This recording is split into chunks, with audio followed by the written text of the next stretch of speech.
नमस्कार. इनक्रेडिबल मराठीच्या या भागामध्ये आपणा सगळ्यांचं सहर्ष स्वागत.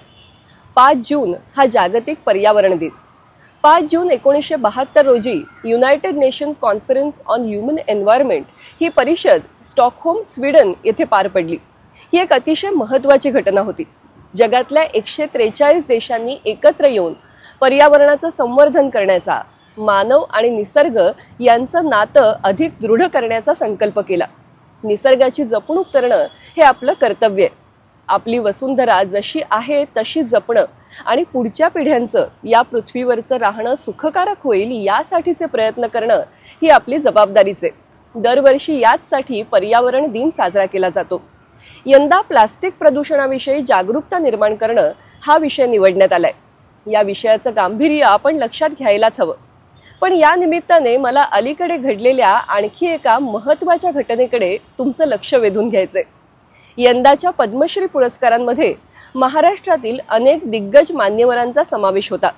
सुलेखनकार अच्युत पालव, स्टेट बँक ऑफ इंडियाच्या पहिल्या महिला अध्यक्ष अरुंधती भट्टाचार्य, ज्येष्ठ अभिनेते अशोक सराफ, ज्येष्ठ गायिका अश्विनी भिडे देशपांडे, पर्यावरण क्षेत्रातील कार्यकर्ते चैत्राम पवार, ज्येष्ठ बासरीवादक रोणू मुजुमदार, ज्येष्ठ गायिका जसविंदर नरूला आणि महाराष्ट्राचे अरण्य ऋषी म्हणून ओळखले जाणारे मारुती चितमपल्ली सर. वय वर्ष 93. ते आंतरराष्ट्रीय कीर्तीचे पक्षीशास्त्रज्ञ, वन्यजीव अभ्यासक तर आहेतच, पण वन अधिकारी म्हणून कार्य करत असताना आपल्या 30 वर्षाच्या कार्यकाळात त्यांनी अनेक जंगल क्षेत्रात काम केलं. मेळघाट व्याघ्र प्रकल्प असेल, नवेगाव राष्ट्रीय उद्यान असेल, नागझिरा अभयारण्य असेल, या सगळ्यांच्या विकासात त्यांचा मोलाचा वाटा आहे. पण त्याचबरोबर त्यांनी मराठी वाचकांना मराठीतून जंगल वाचायला शिकवलं. तुम्हाला ठाऊक आहे का, त्यांनी मराठी भाषेला 1 लाख शब्द दिले. आता तुम्ही विचाराल हे कसं शक्य आहे? तर आज आपण तेच जाणून घेऊया. त्यासाठी एक नजर टाकूया सरांच्या साहित्य संपदेकडे.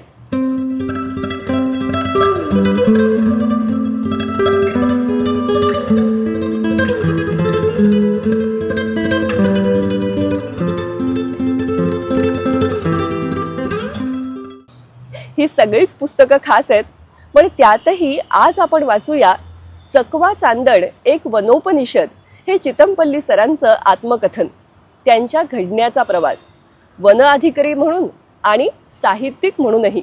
हे पुस्तक हातात घेताच आपण त्यात हरवून जातो. सगळ्यात आधी तर कुतूहल वाटतं ते शीर्षकाविषयी, हो ना? सर आपल्याला सुरुवातीलाच खुलासा करतात, चकवा चांदण या आत्मकथनाचं एकूण स्वरूप एका वन अधिकाऱ्याचे अरण्यातले अनुभव असं आहे. विदर्भातील संशोधनाच्या निमित्ताने मी रानोमाळ भटकत असताना एक पारधी भेटला. डॉक्टर सलीम अलींच्या पक्ष्यांच्या पुस्तकातील घुबडाचं चित्र दाखवून मी त्याला विचारलं, या पक्ष्याचं नाव काय? तो म्हणाला, चकवा चांदण. मी शब्दवेडा माणूस. घुबडासारख्या अभद्र पक्ष्याचं नाव इतकं सुंदर, काव्यमय कसं काय असू शकतं याचं मला आश्चर्य आणि आनंद वाटला. साहजिकच माझ्या मनात या नावाविषयी जिज्ञासा निर्माण झाली. मी त्या पारध्याला विचारलं, म्हणजे काय? त्याने माझ्याकडे पाहत हिंदी, गुजराती आणि मराठी मिश्रित बोलीत मला सांगितलं, साहेब ते पखेरू कलमुहा हाय. रानात सांजेला तो बोंबलू लागला की आम्हाला चकवा लागतो. आमची रानभूल होते. अशा वेळी आम्ही काय करतो? जिथल्या तिथं बसून राहतो.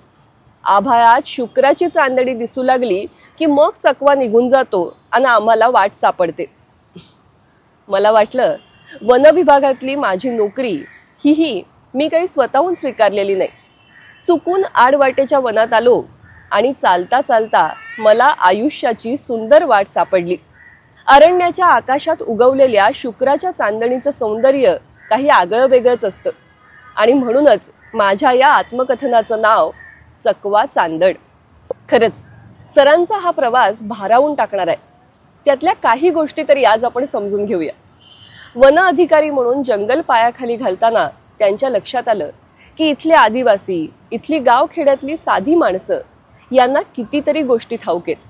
जंगलातले अनेक विषय त्यांना खुणावू लागले. जसं की वेगवेगळ्या पक्ष्यांची घरटी शोधण्याचा त्यांना छंद लागला. पक्ष्यांवर त्यांचं विशेष प्रेम. त्यांना असं वाटलं की आपण या सगळ्या पक्षांवरती मराठीतून लिहावं. अर्थात एखादा शास्त्रीय विषय घेऊन लिहायचं म्हणजे त्याची परिभाषा आधी ठाऊक हवी. म्हणून त्यांनी आधी या विषयात मराठीत काय लिहिलं गेलंय याचा शोध सुरू केला. पण त्यांना आश्चर्यच वाटलं. मराठीत तोवर या विषयावर लिहिलंच गेलं नव्हतं. त्यांच्या लक्षात आलं की संस्कृत साहित्यात पशु, पक्षी, झाडं यांचे विपुल उल्लेख आहेत. तसे काही जुने ग्रंथही आहेत. पण सरांना संस्कृत येत नव्हतं. आता या वयात म्हणजे वन अधिकारी म्हणून नोकरी करत असताना त्यांनी निश्चय केला की आपण संस्कृत शिकायचं. आता ते राहणार वनात, सतत फिरतीची नोकरी, कधीही होणारी बदली, यामुळे कुणाकडे जाऊन शिकणं शक्य नव्हतं. पण मग त्यांनी स्वतःच अभ्यास करून संस्कृत शिकण्याचं ठरवलं. पुण्यातील भांडारकर प्राच्यविद्या या संस्थेचे ते सभासद झाले. तिथल्या समृद्ध ग्रंथालयातून ते पोस्टाने पुस्तकं मागवू लागले. चोखंबा प्रकाशनाची संस्कृत पुस्तकं त्यांनी मागवली. त्यात संस्कृत ग्रंथांचा हिंदी अनुवाद असे. मग हिंदी शब्दकोशही घरी आले. अशी सगळी तयारी सुरू झाली. वन अधिकारी म्हणून ते जिथे जिथे जात तिथल्या आजूबाजूच्या परिसरातील साहित्यिकांशी ते आवर्जून ओळख करून घेत. त्यांची गोनी दांडेकरांची घट्ट मैत्री झाली ती अशीच. नांदेड जवळच्या किनवट या वनक्षेत्रामध्ये काम करत असताना एका दुसऱ्या वन अधिकाऱ्याच्या ओळखीने त्यांचा परिचय सुप्रसिद्ध साहित्यिक, विचारवंत आणि संस्कृतचे गाढे अभ्यासक नरहर कुरुंदकर यांच्याशी झाला. अर्थात ते एवढे मोठे विद्वान आणि बरोबर असलेल्या अधिकाऱ्यांची त्यांची आधीपासून असलेली मैत्री, यामुळे चितमपल्ली सर स्वतः फार न बोलता नुसत्या त्यांच्या गप्पा ऐकायचे. असं बरेच दिवस चाललं होतं. पण एक दिवस गंमत झाली. कुरुंदकर सरांकडे त्यांचे काही विद्यार्थी आले होते. त्यांच्या काही शंकांचं निरसन करत असताना चकोर पक्षाचा उल्लेख झाला. आपल्याला कवितेत, गाण्यात येणारा हा चकोर पक्षी ठाऊक असतो, जो चांदणं पिऊन जगतो असा कवी संकेत आहे. कैवल्याच्या चांदण्याला भुकेला चकोर हे तुम्हाला आठवलंच असेल. तर कुरुंदकर सर विद्यार्थ्यांना सांगत होते की चकोर हा काव्य संकेत किंवा कवी कल्पना आहे. फार प्राचीन काळापासून अशा एका पक्षाची कल्पना संस्कृत साहित्यात येते वगैरे वगैरे. मुलं गेल्यावर चितमपल्ली सर कुरुंदकर सरांना म्हणाले, सर एक सांगू का, तुम्ही म्हणता तसा हा चकोर काल्पनिक नाहीये. असा खरंच एक पक्षी आहे जो कंदमुळं, हिरवा भाजीपाला आणि विशेषतः वेगवेगळे किडे आवडीने खातो. वाळवी त्याच्या खूप आवडीची. आता हे चकोराच्या कवी कल्पनेवर प्रेम करणाऱ्या सरांना सहज पटणं शक्यच नव्हतं. वन अधिकाऱ्याचा जंगलाशी संबंध असला तरी सागवानी लाकूड आणि लाकूड चोरणारे लोक यांच्या संदर्भातला कविता, निसर्ग शोभा ही काही वन अधिकाऱ्याच्या कार्यक्षेत्रात येणाऱ्या गोष्टी नाहीत, असा आपल्यासारखाच कुरुंदकर सरांचाही समज. पण चितमपल्ली सरांनी त्यांना वेगवेगळे संदर्भ देत पटवून दिलं की प्राचीन भारतीय ग्रंथातच या पक्षाची वास्तविक माहिती दिलेली आहे आणि चकोर चांदणे खातात किंवा पितात हा कवी संकेत तरी कसा आला असेल. तर स्वच्छ चांदण्यामध्ये चकोरांचे थवे आपलं भक्ष्य टिपत असतात. रात्रीही आपलं भक्ष्य टिपणारा असा हा पक्षी आहे. आता टिपूर चांदणं आपल्याला पाहायलाही मिळत नाही. पण आपल्या रसिक पूर्वजांनी किती सुंदर कल्पना केली आहे बघा. चांदण्यात चकोरांचं भक्ष्य असणारे हे किडे कदाचित चमकत असतील आणि त्यामुळे चकोर जणू किडे नाही तर चांदणच टिपत आहेत अशी कल्पना आपल्या पूर्वजांनी केली. पण त्याचबरोबर तो समुद्र सपाटीपासून 12 ते 15,000 फूट उंचीवर सापडतो. हिमालयात, नेपाळ आणि पंजाब या क्षेत्रात तो आढळतो. तो तित्तिरी पक्षा एवढाच असतो. क्वचित तो सापही वेचून खातो. ही माहितीही संस्कृत ग्रंथामधून येते. म्हणजे माहितीचा हा केवढा मोठा खजिना आहे. कुरुंदकर सर चकित होऊन म्हणाले की अहो, पण मग आपण चातकासारखी वाट पाहणं असं म्हणतो, तो चातक पक्षी खरा आहे का? किंवा प्रियेच्या विरहात व्याकुळ होणारा चक्रवाक त्याचं काय? अशा पद्धतीने मग त्यांच्या गप्पा रंगू लागल्या. अशीच त्यांची प्राध्यापक राम शेवाळकर यांच्याशीही मैत्री झाली. त्यांच्याकडून संस्कृत साहित्यातले अनेक कंगोरे त्यांना कळू लागले. अशा प्रकारे संस्कृतचा अभ्यास अधिक गतिमान झाला. चितमपल्ली सरांना इच्छा होती की आपण मराठीत पक्षांवर तर लिहावंच, पण त्याचबरोबरीने या विषयावर कथा, कादंबरी असंही काही लिहावं. पण चितमपल्ली सर एक वेळ शास्त्र ग्रंथ लिहितील, पण आयुष्यात इतक्या उशिरा आता नव्याने साहित्यिक म्हणून ते काही लिहितील हे बऱ्याच जणांना अशक्यच वाटत होतं. पण सर मात्र आपला अभ्यास आणि चिंतन करतच राहिले. कुरूंदकर सरांनी त्यांना कसं लिहावं याविषयी तर मार्गदर्शन केलंच, पण महाराष्ट्र टाइम्समध्ये पक्षीवेडा मारुती चितमपल्ली हा त्यांचा लेख लिहून आला आणि अवघ्या महाराष्ट्राला त्यांचा परिचय झाला. कुरूंदकर सर फार अकाली गेले. पुढे त्यांच्या स्मरणार्थ नांदेड येथे व्याख्यानमाला सुरू झाली. त्यावेळी साहित्यिक म्हणून नाव झालेल्या मारुती चितमपल्ली सरांना वक्ता म्हणून बोलावण्यात आलं. तेव्हा त्यांनी भाषणाच्या सुरुवातीला आपल्या आयुष्यातील एका विलक्षण योगाचा उल्लेख केला. ते म्हणाले, 18 वर्षापूर्वी याच नांदेड कला मंदिराच्या मंचावर उभं राहून मी वन अधिकारी म्हणून जंगलातील लाकडाच्या लिलावाची बोली पुकारत होतो. आज तिथेच मी वक्ता म्हणून बोलायला उभा आहे. मला असं घडवण्याचं अवघं श्रेय हे कुरूंदकर सरांचं आहे. एक साहित्यिक घडण्याची ही किती विलक्षण गोष्ट आहे ना. अशा कितीतरी गोष्टी या आत्मकथनात आपण वाचतो आणि गुंग होऊन जातो. पक्षीशास्त्राचा अभ्यास करण्यासाठी संस्कृत भाषा शिकण्याच्या ध्येयाने एक वन अधिकारी प्रेरित होतो, ही किती विलक्षण घटना आहे. एका बाजूला ते संस्कृत ग्रंथांचं पठण करत होते, ते भाषांतराच्या सहाय्याने, तर दुसरीकडे पाठशाळेत जाऊन प्रत्यक्ष संस्कृत भाषेचे धडेही ते गिरवू लागले. अर्थात आपल्याला भाषा लवकरात लवकर शिकता यावी असं त्यांना वाटणं हे स्वाभाविकच होतं. पण त्यांना त्यांच्या एका गुरूंनी, देवळे शास्त्री यांनी एक मंत्र दिला. ते म्हणाले, शनैहि पंथाः शनैहि कंथाः शनैहि पर्वतलंघनम शनैर्विद्या शनैर्वित्तम पंचैतानि शनैहि शनैहि. रस्ता सावकाश चालावा लागतो, गोधडी सावकाश शिवावी लागते. तुम्ही एक एक पाऊल टाकत पर्वताच्या शिखरावर पोहोचता. तसंच अध्ययन म्हणजे अभ्यासही सावकाश स्वस्थ चित्ताने करावा लागतो. आणि धनसंचयही एकदम होत नाही, तोही हळूहळूच होत जातो. खरंच किती महत्वाचा सल्ला आहे. संयम आणि सातत्य याशिवाय यशस्वी होणं शक्यच नाही हे चितमपल्ली सरांकडे बघून आपल्याला एव्हाना पटलं असेलच. कारण त्यांनी या गुरुमंत्रावर विश्वास ठेवला. आणि याचा कळसाध्याय सांगू, संस्कृतचा अभ्यास करत असताना त्यांच्या असं लक्षात आलं की संदर्भ ग्रंथासाठी आपल्याला जर्मन भाषेचंही ज्ञान हवं आणि वन्यजीवशास्त्रावरील आधुनिक माहिती हवी असेल तर रशियन भाषाही अवगत करायला हवी. म्हणून ते या 2 भाषांचाही अभ्यास करू लागले, तोही नोकरी सांभाळून. संध्याकाळच्या अभ्यास वर्गांनाही ते जात. सरांना ऋषी म्हणावंसं का वाटतं हे यावरून लक्षात आलं असेल. फ्लेमिंगोंचं मराठी नाव काय ठाऊक आहे तुम्हाला? समुद्र राघू. किती गोड नाव आहे ना. आदिवासी म्हणजे वनाचे खरे रहिवासी. त्यांना अशी ही पशुपक्ष्यांविषयीची खूप माहिती असते. म्हणून मारुती चितमपल्ली सर त्यांच्याशी बोलून त्या पक्ष्यांची ही अशी मराठी नावं मिळवत. याआधी या प्रकारचा प्रयत्न मराठीत कुणीच विशेष केला नव्हता. आणि सरांच्या या प्रयत्नांची फलश्रुती म्हणजे सरांनी लिहिलेला पक्षीकोश. आजही सरांचं प्राणीकोश आणि इतरही अनेक कोशांवरचं काम सुरूच आहे. अशा प्रकारे आजवर जे मराठी शब्द कुठे लिहिले गेले नव्हते, कदाचित विस्मरणातच गेले असते, ते सरांनी त्यांच्या कोशाच्या माध्यमातून आपल्यापर्यंत आणले. म्हणूनच मी मगाशी म्हटलं की त्यांनी मराठी भाषेला 1 लाखाहून अधिक शब्द दिले. वन अधिकारी म्हणून प्रामाणिकपणे काम करणं ही काही सोपी गोष्ट नाही.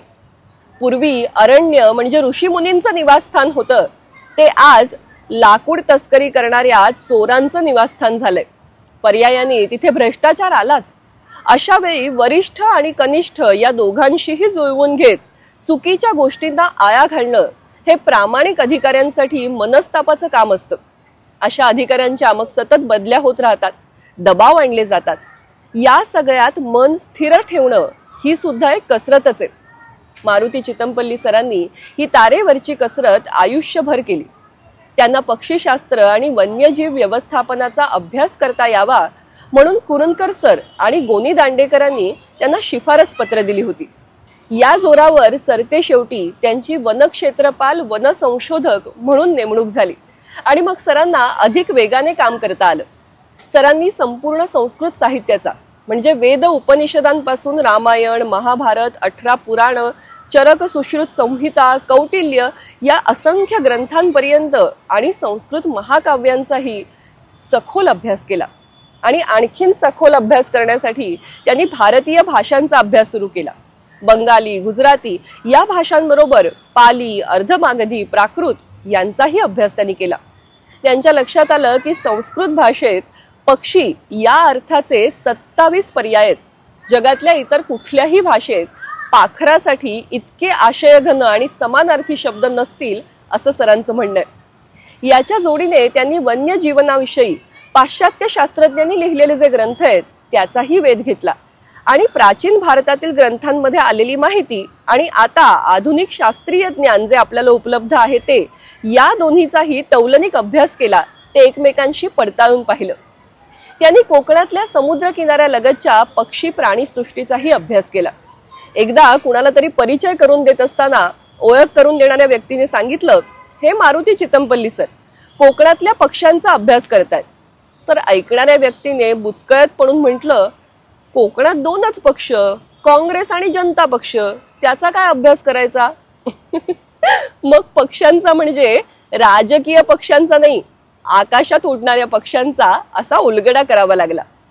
पण मला सांगा, आज आपल्याला तरी कावळा, चिमणी, मोर, कबूतर, कोंबडी या पक्ष्यांव्यतिरिक्त असे किती पक्षी ठाऊक आहेत? चला कमेंट्समध्ये तुमच्या परिसरात कोणकोणते पक्षी आढळतात आम्हाला सांगा बरं. जगप्रसिद्ध पक्षीतज्ञ डॉक्टर सलीम अली हे त्यांचे गुरु. त्यांना सुदैवाने डॉक्टरांचा सहवासही लाभला. त्याविषयीच्या फार सुंदर आठवणी या पुस्तकामध्ये त्यांनी नोंदवल्या. या गुरु शिष्य जोडीचा एक विशेष सन्मान केला जातो. कोणता ठाऊके? महाराष्ट्र शासनाच्या वतीने 5 नोव्हेंबर ते 12 नोव्हेंबर पक्षी सप्ताह, पक्षी आठवडा साजरा केला जातो. कारण 5 नोव्हेंबर हा मारुती चितमपल्ली सरांचा म्हणजे शिष्याचा जन्मदिवस आहे, तर 12 नोव्हेंबर हा डॉक्टर सलीम अली सरांचा म्हणजे गुरुचा जन्मदिवस आहे. निसर्गाचे किती नानाविध चमत्कार असतात. सरांच्या साहित्यात आपल्याला पानोपानी अशा थक्क करणाऱ्या गोष्टी वाचायला मिळतात. लहानपणी मारुती चितमपल्ली सरांच्या आईने आणि त्यांच्या मामांनी नकळत त्यांच्यामध्ये पशुपक्ष्यांविषयीचं कुतूहल जागवलं होतं. त्यांच्या हनुमंत मामांकडे खंडोबाचा घोडा नावाचा एक कीटक पाळलेला होता. पुढे वन अधिकारी झाल्यावर त्यांना कळलं की हा प्रेइंग मॅनेटिस नावाचा एक किडा आहे. या कीटकाचं वैशिष्ट्य हे की त्याचं तोंड आभाळाकडे असतं आणि प्रार्थनेसाठी हात जोडावे तसे त्याचे पाय किंवा हात जे काही म्हणाल ते असं जवळ घेतलेलं असतं. गावातले लोक एखादी वस्तू किंवा गाय वगैरे हरवली ना तर तिला कुठे शोधायची यासाठी या कीटकाला शोधतात आणि त्या खंडोबाच्या घोड्याला ते कौल विचारतात. कारण प्रश्न विचारल्यानंतर तो हाताने दिशा दाखवतो. पण सरांच्या नंतर लक्षात आलं की वस्तुस्थिती अशी आहे की हा खूप आळशी कीटक आहे. कंटाळा आल्यावर अचानक तो हात लांबून आळस देतो. तो जणू हाताने दिशा दाखवतोय असं लोकांना वाटतं. ते यामुळे म्हणजे अंधश्रद्धा सुद्धा नीट तपासून पाहिल्या तर आपल्याला विज्ञानाचा बोध होतो तो असा. चंदनाच्या झाडाविषयी शिकत असताना सरांच्या शिक्षकांनी त्यांना असाच आयुष्याविषयीचा एक धडा शिकवला. ते म्हणाले, सुपीक जमिनीत चंदनाचं झाड येतं, ते चांगलं वाढतंही, पण चंदनाच्या झाडाचा आत्मा असलेला सुगंध अशा झाडाला नसतो. खडकाळ जमिनीत, माळरान आणि ओसाड पठारावर जे चंदनाचं झाड येतं ते हळूहळू वाढतं, पण त्याला सुंदर सुगंध असतो. प्रतिकूल परिस्थितीत वाढलेली माणसंही असाच जीवनातला सुगंध घेऊन येतात. निसर्ग असा आपला गुरु आहे. आपण फक्त त्याच्या जवळ जात राहायला हवं. आज या भागात थांबण्यापूर्वी पुन्हा एकदा तुम्हा सगळ्यांना जागतिक पर्यावरण दिनाच्या शुभेच्छा देत असताना मारुती चितमपल्ली सरांनी उल्लेख केलेल्या एका इंग्रजी कवितेच्या ओळी आठवतात.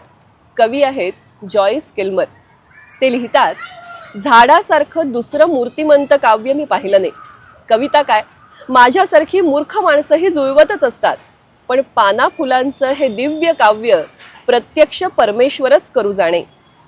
आपण सगळ्यांनी हे परमेश्वराचं काव्य जपायला हवं आणि त्यासाठी मराठी रसिकांनी मारुती चितमपल्ली सरांच्या साहित्याचा, पुस्तकांचा भरभरून आस्वाद घ्यायला हवा. आजचा हा भाग तुम्हाला कसा वाटला हे आम्हाला तुमच्या प्रतिक्रियांमधून अर्थात कमेंट्समधून नक्की कळवा. आणि त्याचबरोबर अजून जर आपल्या या वाहिनीचे म्हणजेच मधुरा वेलणकर साटम या यूट्यूब चॅनलचे सदस्य झाला नसाल, सभासद झाला नसाल तर ताबडतोब व्हा. या भागाला पसंती द्या आणि त्याचा भरपूर प्रसारही करा. अर्थात लाईक, शेअर आणि सबस्क्राईब करा. भेटूया अशाच काही नव्या गोष्टींसह पुढच्या भागात. धन्यवाद.